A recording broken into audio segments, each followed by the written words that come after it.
Hello students, पहले video में हमने जहाँ चाह वहाँ राह इस पाठ को अच्छी तरह से जान लिया है।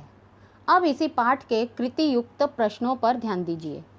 इसमें पाठ या कविता के किसी भी परिच्छेद या गद्यांश या पद्यांश यानी पैसेज से प्रश्न पूछे जाते हैं। गद्यांश का मतलब होता है पाठ से लिया गया पैसेज और पद्यांश का मतलब होता है कविता से लिया गया पैसेज। इसे हल करने के लिए पहले इसे अच्छी तरह से पढ़ना है, फिर उसके आधार पर पूछे गए प्रश्नों के उत्तर परिच्छेद में से यानी पैसेज में से ढूंढकर हल करने होते हैं। आपके आने वाले फर्स्ट सेमेस्टर एग्ज़ाम में हिंदी के पेपर में पैसेज के आधार पर प्रश्न पूछे जाएंगे। अब यहाँ पर आप ध्यान दीजिए। उदाहरण के तौर पर यहाँ जहाँ चाह वहाँ राह पाठ से एक पैसेज देखिए। पहला पैसेज यहाँ पर आप अपनी पाठ्य पुस्तक में ध्यान दीजिए। तो इसमें करना क्या होता है, पहले पैसेज को अच्छी तरह से पढ़ना है। सबसे पहले आप प्रश्न पढ़िए। प्रश्न नंबर 1, निम्नलिखित परिच्छेद पढ़कर सूचना के अनुसार कृतियाँ कीजिए। तो आप सबसे पहले परिच्छेद यानी कि पैसेज को अच्छी तरह से पढ़ लीजिए। सभी अपनी किताब में देखिए इस पैसेज को। असंभव में मूल शब्द संभव होता है। यही संभावना एक दिन एकाएक काम कर गई। हुआ यह कि उस दिन भारी वर्षा के कारण यसंबा के अधिकांश विद्यार्थी पाठशाला नहीं जा पाए थे। सो दोपहर बाद बरसात थोड़ी रुकने पर चौपाल में बरगद के पेड़ के नीचे चबूतरे पर बैठे वे आपस में बातचीत कर रहे थे।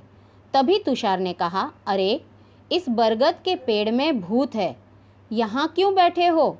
भूत वूत सब कोरी कल्पना और बकवास है। क्या हम में से किसी ने भूत देखा है? सब केवल मन गढ़ंत बातें हैं। जूही ने कहकर बातचीत आगे बढ़ाई। आज एक और अनुपस्थिति लग गई मेरी। अब तक 14 अनुपस्थितियां हो चुकी इस बरसात में। उज्ज्वला ने परेशानी भरे स्वर में कहा, मेरी तो कुल उपस्थिति ही शायद 14 होगी। शुभम ने कहा, तो सब हंस पड़े। लेकिन क्या हम हर बरसात में ऐसे ही चर्चा करते रहेंगे और अपनी पढ़ाई का नुकसान होने देंगे? क्या हम ऐसे ही हाथ पर हाथ धरे बैठे रहेंगे? आशीष ने गंभीर स्वर में पूछा। हम कर भी क्या सकते हैं, हम तो बच्चे हैं, तुषार ने कहा। सच कहा तुषार तूने, हम बच्चे कर भी क्या सकते हैं, हम बच्चे कर भी क्या सकते हैं। इस वाक्य को गीत की तरह गाकर एक साथ तालियां बजाकर वहां बैठे बच्चे जोर जोर से हंसने लगे। अब हमारा पहला पैसेज यानी पहला परिच्छेद यहाँ तक था। अब इस परिच्छेद के आधार पर पूछे गए प्रश्नों पर ध्यान दीजिए। पहला, सूचना के अनुसार कृतियाँ कीजिए। अब इसमें पहली कृति का मतलब होता है एक्टिविटी, जिसमें बताया है आकृतियाँ पूर्ण कीजिए। तो इसमें परिच्छेद में आए विद्यार्थियों के नाम। अब जो हमने अभी पैसेज पढ़ा है उसी पैसेज को अगर आपने ठीक से ध्यान से पढ़ा है तो आपको इस प्रश्न का उत्तर भी उसी में ही मिल जाएगा। तो आपको सिर्फ परिच्छेद पर ध्यान देना है, पढ़ना है, उत्तर ढूंढना है और लिखना है। यहाँ पर जो नीले अक्षरों में लिखा है यानी ब्लू इंक में जो लिखा है वो प्रश्न है और जो रेड इंक में लिखा हुआ है वह उत्तर है। अब यहाँ पर आकृति में उत्तर के रूप में ध्यान दीजिए। तुषार, जूही, उज्ज्वला, शुभम, आशीष, ये सभी बच्चों के विद्यार्थियों के जो नाम हैं हमने जिस परिच्छेद को यानी हमने जो पैसेज पढ़ा है उसमें ये पांचों के पांचों नाम उसमें आए हुए हैं। अब उसके बाद में दूसरी कृति देखिए। पहली कृति का ब, असंभव में मूल शब्द यह है। अब यहाँ पर इस गोले में जो आपको प्रश्न के रूप में पूछा गया है असंभव में मूल शब्द यह है, तो इसके लिए आप सबसे पहली लाइन में जाइए। आपके परिच्छेद यानी पैसेज की पहली लाइन में देखो आंसर लिखा हुआ है असंभव में मूल शब्द संभव है। तो हमें पूरा वाक्य यहाँ पर नहीं लिखना है। यहाँ पर ये बादल के आकार का जो स्थान दिखाई दे रहा है, जगह बनाई गई है, यानी क्लाउड जो है, उसमें आपको लिखना है संभव। तो इस तरह से रेड इंक में यहाँ पर यह उत्तर दिया गया है। अब देखते हैं कृति 2। कृति 2 में अ, वाक्य पूर्ण कीजिए। भूत वूत सब डैश, यह यहाँ पर प्रश्न है। तो वाक्य पूर्ण कीजिए, यानी कि कंप्लीट द फॉलोइंग सेंटेंस। इसके लिए आपको आपके परिच्छेद में ही उत्तर मिल जाएगा। आपको पढ़ना है और ढूंढना है। भूत वूत सब डैश में आपको परिच्छेद में से आंसर मिलेगा। कोरी कल्पना और बकवास है। जहाँ पर पूर्ण विराम आएगा समझो वहाँ तक वाक्य पूर्ण करना होता है। दूसरा देखिए, क्या हम ऐसे ही डैश। अब इसके लिए भी आपको परिच्छेद में ही आंसर मिल जाएगा। आपको फिर से पैसेज में देखना है और आपको वहाँ पर आंसर मिलेगा। हाथ पर हाथ धरे बैठे रहेंगे। अब देखिए कृति 2 में ब, किसने कहा, किसने किससे कहा, प्रश्न है। अब इसके लिए पहला वाक्य ध्यान दीजिए। मेरी तो कुल उपस्थिति ही शायद 14 होगी। इसके लिए उत्तर भी आपको पैसेज में ही मिल जाएगा। तो जब किसने किससे कहा लिखा जाता है उसका उत्तर, तो हम सबसे पहले यह वाक्य इन शब्दों को जोड़ते हैं। तो यहाँ हम लिखेंगे यह वाक्य शुभम ने अपने मित्रों से कहा। हम मित्रों की जगह पर दोस्तों भी लिख सकते हैं, या सभी से कहा भी लिख सकते हैं, या फिर साथियों से कहा भी लिख सकते हैं। दूसरे वाक्य पर ध्यान दीजिए। अरे इस बरगद के पेड़ में भूत है। इसके लिए उत्तर है यह वाक्य तुषार ने अपने साथियों से कहा। यहाँ भी हम उसी तरह से मित्रों, दोस्तों या साथियों या सबसे कहा लिख सकते हैं। अब देखिए कृति 3 में अ, वचन बदलिए। आप लोगों को व्याकरण में वचन सिखाए गए हैं। ताली पहला शब्द। अब ये जो ताली शब्द आया है यह इसी पैसेज में से आया है। तो ताली का वचन परिवर्तन करके शब्द बन जाता है तालियाँ। एक वचन ताली है तो बहुवचन बनाना है उसका तालियाँ। अगला दिया है बातें। यह भी शब्द वचन के रूप में यहाँ पर परिवर्तित करना है। बातें शब्द बहुवचन में है तो उसे एक वचन में बदल दो, बात हो जाएगा। अगला शब्द है पेड़। पेड़ का जब वचन परिवर्तन करते हैं तो उसका एक वचन और बहुवचन दोनों ही रूप पेड़ ही होता है। अगला शब्द है बच्चे। बच्चे यहाँ पर बहुवचन रूप है तो इसका एक वचन रूप हम लिखेंगे बच्चा। अब यहाँ पर वचन के लिए जो चारों शब्द आए हैं वो हमारे सिर्फ इस मात्र एक पैसेज से ही आए हैं। अब कृति 3 में ब देखिए। ब प्रश्न है, विलोम शब्द लिखिए। विलोम का मतलब होता है अपोजिट, विरोधार्थी शब्द। पहला दिया है उपस्थिति। अब उपस्थिति के लिए उसका अपोजिट यानी विलोम शब्द जो है वह भी आपको इसी पैसेज में मिल जाएगा, सिर्फ आपको ढूंढना है। तो अनुपस्थिति। दूसरा शब्द है हंसना। हंसना का विलोम शब्द होता है रोना। अब देखिए प्रश्न नंबर 2। यहाँ पर हमने पहले पैसेज के आधार पर अब तक 3 कृतियाँ कर ली हैं। अब हम प्रश्न नंबर 2 पर ध्यान देंगे। ध्यान दीजिए। निम्नलिखित पठित गद्यांश के आधार पर सूचना के अनुसार कृतियाँ कीजिए। अब यहाँ पर पठित गद्यांश का मतलब होता है पढ़े हुए पाठ के एक अंश के आधार पर पूछे गए प्रश्नों के उत्तर लिखना है। जिस तरह से कहा जाए वैसे उसे हल करना है। अब इसके लिए आप यहाँ पर पैसेज पर ध्यान दीजिए। सभी अपनी किताब में ध्यान दीजिएगा। बुजुर्गों का अनुभव, युवाओं की शक्ति, विद्यार्थियों का उत्साह, सब साथ मिलकर काम कर रहे थे। संगठित प्रयासों से काम आकार लेने लगा था। सीमेंट के पाइप खरीदे गए, पत्थर इकट्ठे किए गए, ईंटें आई, बंजर जमीन से मिट्टी खोदी गई। गांव के छगन बाबा नामक एक बुजुर्ग ने प्रचुर मात्रा में रेत उपलब्ध करा दी। पुल बनाने के लिए पूरे गांव के हाथ एक साथ मिट्टी का भराव करने लगे। हर दिन स्वप्न पूर्ति की ओर एक एक कदम बढ़ाने लगा था गांव। अंततः आनंद की वह सुबह भी आ गई। वर्षों की कठिनाई दूर हुई। केवल 15 दिनों में ग्रामीणों और विद्यार्थियों के सामूहिक श्रमदान से पुल बनकर तैयार हो चुका था। पूरे गांव के लिए यह अद्भुत उपलब्धि थी। सभी ने एकता, संगठन और श्रमदान का महत्व भी समझा था। अब हमारा प्रश्न दूसरा जो है उसके लिए गद्यांश के रूप में यहाँ पर बुजुर्गों से लेकर समझा था, यहाँ तक गद्यांश दिया गया है। अब इस गद्यांश के आधार पर हमें पूछे गए प्रश्नों के उत्तर हल करने हैं। देखिए अब यहाँ पर कृति 1 अ, संजाल पूर्ण कीजिए। संजाल का मतलब होता है वेब।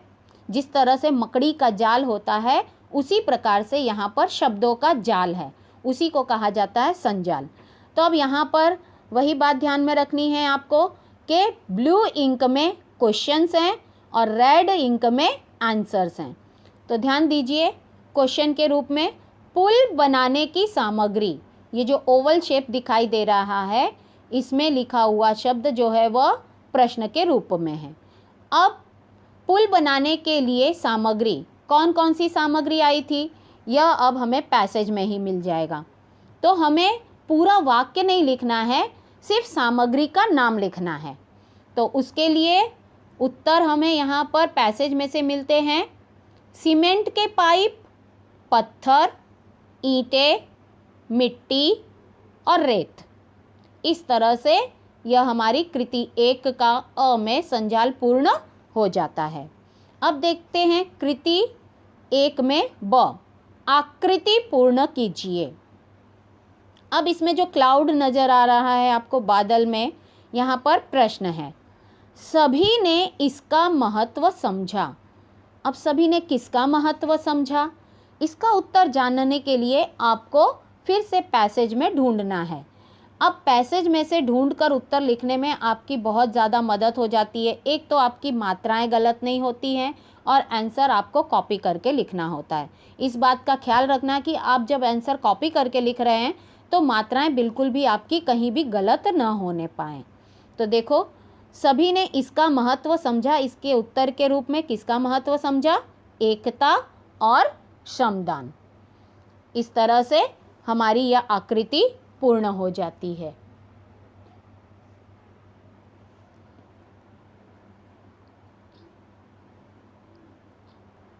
सभी ने इसका महत्व समझा, इसके लिए यहाँ पर ध्यान दीजिए, एकता, संगठन और श्रमदान।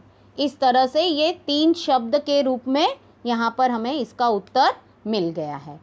अब देखते हैं कृति 2, उत्तर लिखिए। अब यहाँ पर प्रश्न 1 है, किन किन लोगों के संगठित प्रयासों से पुल का काम आकार लेने लगा था। अब इसके लिए जो उत्तर है वह उत्तर भी आपको इसी पैसेज में मिल जाएगा, अर्थात इसी गद्यांश में मिल जाएगा। तो आप ध्यानपूर्वक अगर पढ़ेंगे तो उत्तर आपको उसी में मिलना है। बुजुर्गों का अनुभव, युवाओं की शक्ति, विद्यार्थियों का उत्साह, इन सब के संगठित प्रयासों से पुल का काम आकार लेने लगा था। अब जरा एक बात का ध्यान दीजिए, अभी तक हमने जो आकृतियां तैयार की थी उनमें शब्दों में उत्तर थे और वाक्य पूरे नहीं लिखे जाते थे, परंतु यहाँ पर उत्तर लिखिए। इस तरह के प्रश्नों में साधारण रूप से, जैसे आप लोग हमेशा पढ़ते आए हो, उस तरह से पूर्ण वाक्य में उत्तर लिखा गया है। दोनों में यह अंतर है। चलिए अब दूसरा प्रश्न देखिए, पुल कितने दिनों में बनकर तैयार हो गया। तो उत्तर है यहाँ पर, पुल केवल 15 दिनों में बनकर तैयार हो गया। अब देखते हैं कृति 3। इसी परिच्छेद के आधार पर कृति तीसरी हल हम कर रहे हैं। अ, पर्यायवाची शब्द लिखिए। पर्यायवाची का मतलब होता है मीनिंग्स। समानार्थी शब्द, तो इसके लिए देखिए प्रचुर शब्द आया है। प्रचुर का अर्थ है अधिक। अब इसके जो अर्थ होते हैं, रेड इंक में जो आप देख रहे हैं वह उत्तर है और ब्लू इंक में क्वेश्चन वर्ड है। तो आपको लिखते समय यह ध्यान देना है कि इसके आंसर आपको बाय हार्ट किए हुए होने चाहिए, पहले से मालूम होना चाहिए। अब इसमें ये जो प्रश्न हैं वो आपको सारे के सारे पैसेज में मिल जाएंगे, लेकिन जो उत्तर होते हैं वो हमारे ज्ञान के आधार पर होते हैं। तो प्रचुर का उत्तर अधिक, हाथ का उत्तर यहाँ पर कर और हस्त, दोनों में से कोई एक ही शब्द लिखना है। ये आपके नॉलेज के लिए है। विद्यार्थी के भी दो अर्थ होते हैं, छात्र या शिष्य, इसमें से कोई एक उत्तर लिखना है। सामग्री, सामग्री का पर्यायवाची शब्द है सामान। ब, नीचे दिए गए संज्ञा शब्दों के भेद लिखिए। अब यहाँ पर शब्द दिया है गांव और छगन। गांव शब्द किस संज्ञा के साथ में आता है, या गांव शब्द का प्रकार कौन सी संज्ञा का प्रकार है, ये बताना है आपको। तो गांव जातिवाचक संज्ञा है, छगन व्यक्तिवाचक संज्ञा है। इस तरह से आपको संज्ञा का पूरा नाम लिखना है। जिस तरह से यहाँ पर संज्ञा के बारे में पूछा गया है, संज्ञा शब्दों के भेद लिखिए। यहाँ पर इस तरह भी प्रश्न पूछा जा सकता है कि नीचे दिए गए सर्वनाम के भेद बताइए, नीचे दिए गए शब्दों के सर्वनाम के भेद बताइए। इस तरह भी प्रश्न पूछा जा सकता है और शब्द अलग हो सकते हैं, वहाँ पर क्वेश्चन बदला जा सकता है। अगला प्रश्न देखिए, कृति 4, स्वमत अभिव्यक्ति। स्वमत अभिव्यक्ति का मतलब होता है सेल्फ ओपिनियन, अर्थात हमें अपने विचारों को यहाँ पर व्यक्त करना होता है। उसके लिए प्रश्न पर ध्यान दीजिए।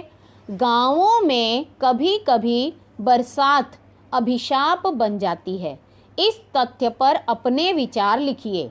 तो यह जो उत्तर होता है, तब आपको अपने विचारों से ही यहाँ पर वाक्य तैयार करने होते हैं। इसके लिए आपको ज़्यादा कुछ नहीं लिखना है, आपको मात्र 7-8 वाक्य तक ही लिखना होता है, वह भी अपने शब्दों में। अब जैसे कि यह बात जो यहाँ पर बताई गई है कि गांव में कभी कभी बरसात जो है अभिशाप बन जाती है, तो पहले उन शब्दों का अर्थ समझो जो आपको कठिन लग रहा है। जैसे अभिशाप शब्द आया है यहाँ पर, तो अभिशाप का मतलब होता है श्राप, यानी बुरी बात यहाँ पर। तो कभी कभी गाँव में जब बरसात आ जाती है तो क्या होता है, उसका क्या परिणाम गाँव पर होता है, उसका बुरा प्रभाव जो होता है वह यहाँ पर आपको अपने शब्दों में लिखना होता है। जैसे गांव में बाढ़ आ जाती है, बाढ़ के कारण लोगों के घर बह जाते हैं, लोग घर से बेघर हो जाते हैं, चारों तरफ पानी हो जाता है, फसलें उनकी डूब जाती हैं, कुछ भी खाने पीने के लिए नहीं होता है, लोगों की जानें चली जाती हैं, जो जानवर होते हैं वे पानी में बह जाते हैं, लैंडस्लाइड जो होती है, भूस्खलन जिसे कहा जाता है हिंदी में, वह बता सकते हैं, मतलब पेड़ गिर जाते हैं। ऐसे बहुत सारी बातें होती हैं। इन सब को मिला करके आपको एक छोटा सा पैराग्राफ बनाना है, कम से कम जिसमें 7-8 वाक्य हों। तो इस तरह से आप स्वमत अभिव्यक्ति पर आधारित प्रश्न को भी हल कर सकते हैं। उम्मीद है कि आप इस तरह के प्रश्नों को हल करना जान गए होंगे। तो बच्चों, एक बात ध्यान रखिए, जिस तरह से जहाँ चाह वहाँ राह, इस पाठ के लिए आपको मैंने यहाँ पर 2 उदाहरण के रूप में पैसेज दिए हैं, लेकिन इससे पहले जो हमने पाठ पढ़े हैं और कविताएं पढ़ी हैं उस पर भी आधारित इसी तरह के पैसेज आपके एग्ज़ाम में आएंगे। आपको फूल और कांटे कविता से मैंने रिवीजन में ऑलरेडी आपको पैसेज के आधार पर प्रश्न दिए थे, तो आप उन्हें ज़रूर खोल करके देखिएगा। नोटबुक में आपने लिखा है तो आप उस नोट को देखिए, उसमें पढ़िए, आपको समझ में आ जाएगा। पृथ्वी से अग्नि तक, इस पाठ का भी इसी तरह से पैसेज बनाया जाएगा। कोई भी पैसेज हो सकता है, देहात और शहर से भी पैसेज बनेगा। मतलब किसी भी पाठ या कविता, बंदर का धंधा, उस पाठ से भी, उस कविता से भी आपको पैसेज के आधार पर प्रश्न पूछा जा सकता है, या फिर क्वेश्चन आंसर के रूप में भी क्वेश्चन पूछे जा सकते हैं। तो आपको पैसेज कैसे हल करना है, इसकी आइडिया आपको अब मिल चुकी होगी, आप इसे समझ चुके होंगे। धन्यवाद।